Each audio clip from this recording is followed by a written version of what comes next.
tuned in to our late night newscast coming to you from Arirang's News Centre in Seoul. Thanks for being with us. I'm Mark Broom. We begin with North Korea's latest addition to its military hardware. This time it's a powerful anti-ship rocket, which the regime state media has been proudly showing off. No word on when or where the test firing of the missile took place, but it was deemed important enough for North Korean leader Kim Jong-un to personally watch over the proceedings. Our Song Ji-son reports. North Korea has test-fired a new anti-ship cruise missile demonstrating increased capability of its naval forces. Images published by Pyongyang state-run newspaper on Saturday also showed leader Kim Jong-un observing the missile being fired from a small naval vessel. North Korea describes it as a new type of cutting-edge anti-ship rocket developed by North Korean scientists that will bring a great change in the Navy's defense of territorial waters. Seoul's defense ministry said that it assumes the missile has a range of 130 kilometers. The design of the missile appears to be almost, if not completely identical to a Russian anti-ship missile that is capable of flying at high speed above the sea. On top of this, the ship from which the missile was launched is a high-speed warship the North has never revealed before. North Korea is demonstrating the reinforced capabilities of its Navy. It appears the North wants to strengthen unity within its military, as it has declared 2015 as the year for, quote, the completion of a great war for unification. Pyongyang has boosted the number of its military drills in recent weeks in its usual routine of seeking to raise tensions ahead of the annual joint military drills between South Korea and United States. Song Ji-son, Arirang News. South Korean Foreign Minister Yoon Byung-se and U.S. Secretary of State John Kerry met on the sidelines of the Munich Security Conference on this Saturday, sharing their views on North Korea. It marked the first time Yoon and Kerry have sat down for face-to-face talks this year. The two discussed their stance on North Korea, in particular on why Pyongyang is refusing to talk with the U.S. and how to bring the communist state back to the multilateral talks on the regime's denuclearization, known more commonly as the six-party talks. The two officials also vowed to continue strengthening their countries' bilateral ties and cooperate in the global fight against the Islamic State militant group. Minister Yoon is scheduled to hold a meeting with his Russian counterpart, Sergei Lavrov, on Sunday. US President Barack Obama has reaffirmed Washington's commitment to end North Korea's nuclear program and make a world free of nuclear weapons. In his National Security Strategy report that was sent to Congress on Friday local time, Obama said the US was committed to seeing the denuclearization of the Korean Peninsula, especially considering the grave risks posed by Pyongyang's weapons development and proliferation. The president also reiterated the U.S. pivot to Asia, and he renewed Washington's security commitment to South Korea.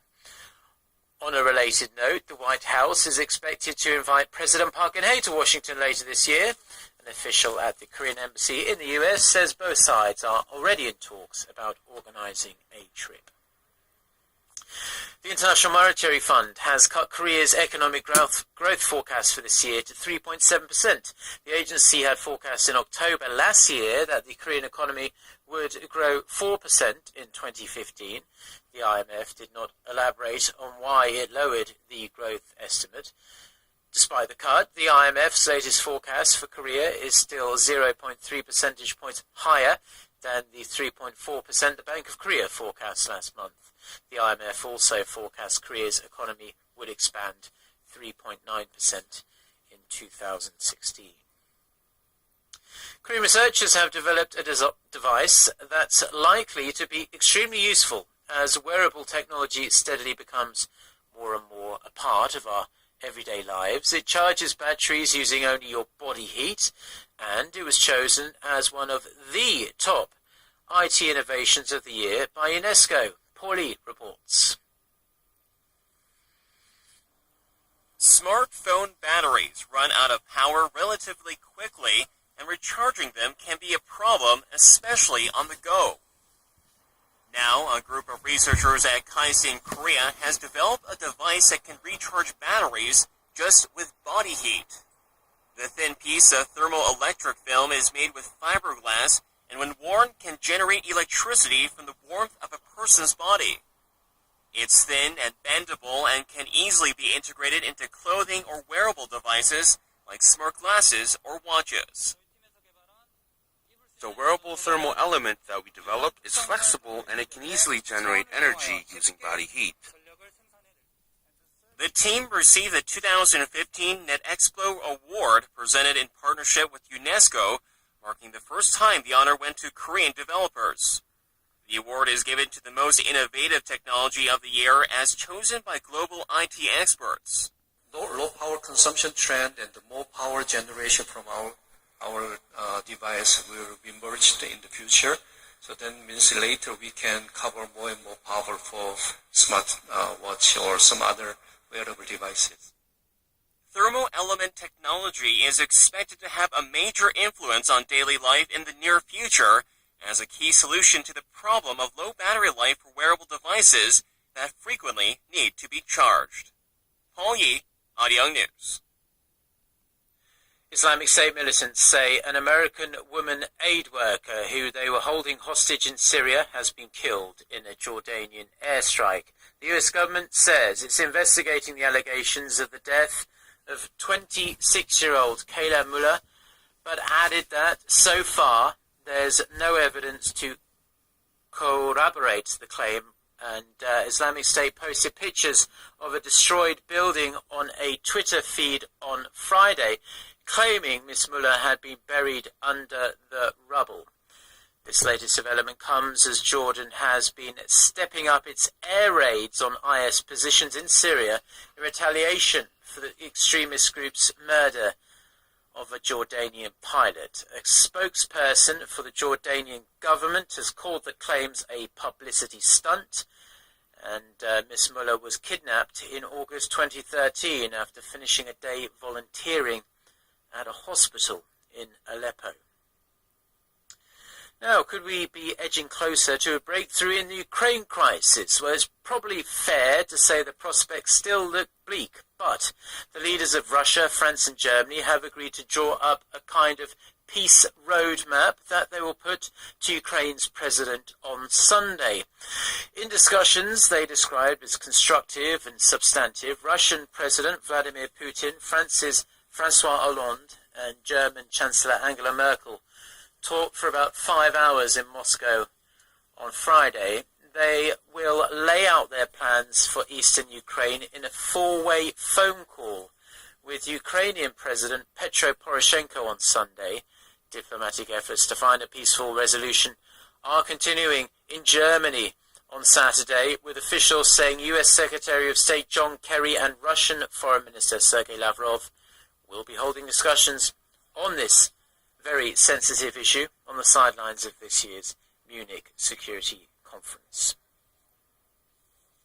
Now, if you're a fan of sci-fi movies, you'll likely spend your time contemplating the existence of wormholes. These are the theoretical passage that provides a shortcut through space-time as seen as in the movie Interstellar. They have never been proven to exist, but a new study has confirmed the possibility of their existence. Our Son Jung-in has more. In the movie Interstellar, astronauts depart Earth and travel through a wormhole to another galaxy in search of somewhere else humanity could call home. A wormhole is a theoretical passage that creates a shortcut through space-time. It's like a worm reaching the other side of an apple faster by going through the middle instead of going around it. It was predicted by Einstein's general theory of relativity but has never been proven to exist. Now, scientists in Italy are saying it is possible, at least theoretically, that the Milky Way galaxy could contain a wormhole. The scientists believe that the tunnel could be the size of the galaxy and that it could let people navigate through space-time. This is theoretical proof, thanks to the properties of dark matter, that the existence of wormholes is possible. Wormholes make frequent appearances in sci-fi movies. It remains to be seen if this new study will prompt astronomers to search for tangible evidence of the mysterious cosmic tunnel. 손정인, 아리랑 뉴스. Now back here on Earth, and in particular Korea, let's take a look at the weather briefly. Most of the country is under clear skies tonight. It is a very cold night. We're going to see the mercury drop to a low of minus 12 degrees Celsius in Seoul, and it will feel even colder with the wind chill factor. So if you're heading out, please wrap up. It's not going to be that much warmer throughout Sunday either, with the daytime high only expected to limp to minus 5 degrees Celsius in the capital. That said, it will be bright and it will be sunny. Now, for those of you watching us overseas, here's a look at the weather conditions in your part of the world.